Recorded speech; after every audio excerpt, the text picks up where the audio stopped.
When you're in the depths of a chronic illness, it can be very difficult to motivate yourself or even have the energy to make the food you need to heal.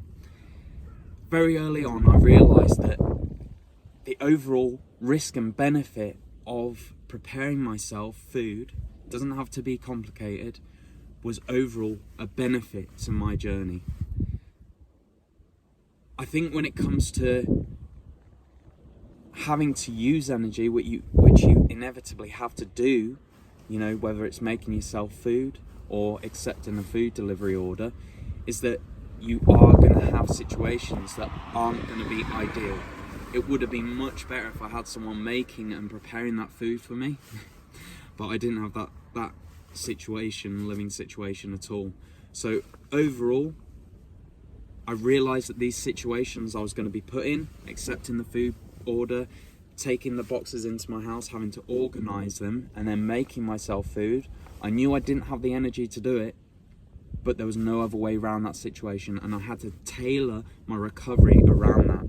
I think the benefit for me is that I had taken away every other situation that would have drained me. For example, having to deal with individuals that drain you, or having social interactions you don't really want to have.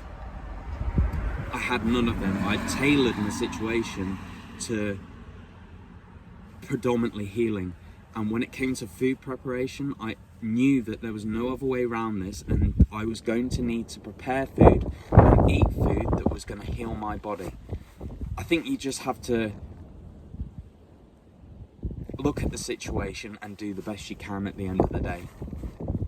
And over time, at the beginning, I would really struggle to make anything, wasn't the tastiest food at all, but it was nourishing, it was easy to cook. I just had a 3-story steamer, and I would put as much sweet potato and vegetables in there as I could, because that was what I could tolerate at the time. And if I needed to tart it up, I'd have a tin of beans without sugar in. And it was my first step in healing myself with food without having all the shit that I used to have. And slowly over time, I was able to navigate those situations.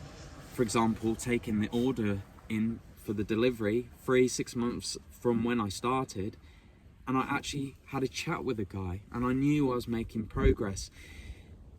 It's all about tailoring your recovery to your situation, because no one else has the exact same situation as yourself, and doing the best you can. I think if I'd have gone back now, I would have definitely purchased something like a pressure cooker.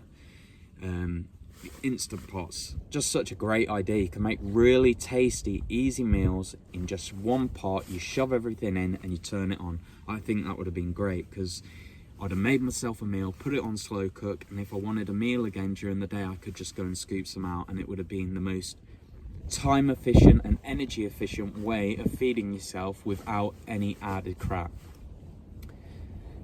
I just wanted to address that because I do get a lot of comments from people the whole time I have my YouTube channel, like, I do not have the energy to make food, let alone prepare food. How am I supposed to do any of this? And I completely understand where you're coming from, but there's no real way around it. You need food to live, and you need food to nourish yourself. And as far as energy expenditure goes, it's a pretty good way to go.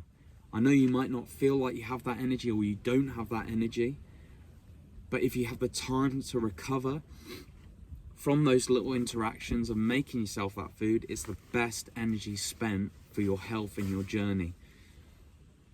The interactions with people that drain you, that give you nothing in return, they're the ones you need to cull first.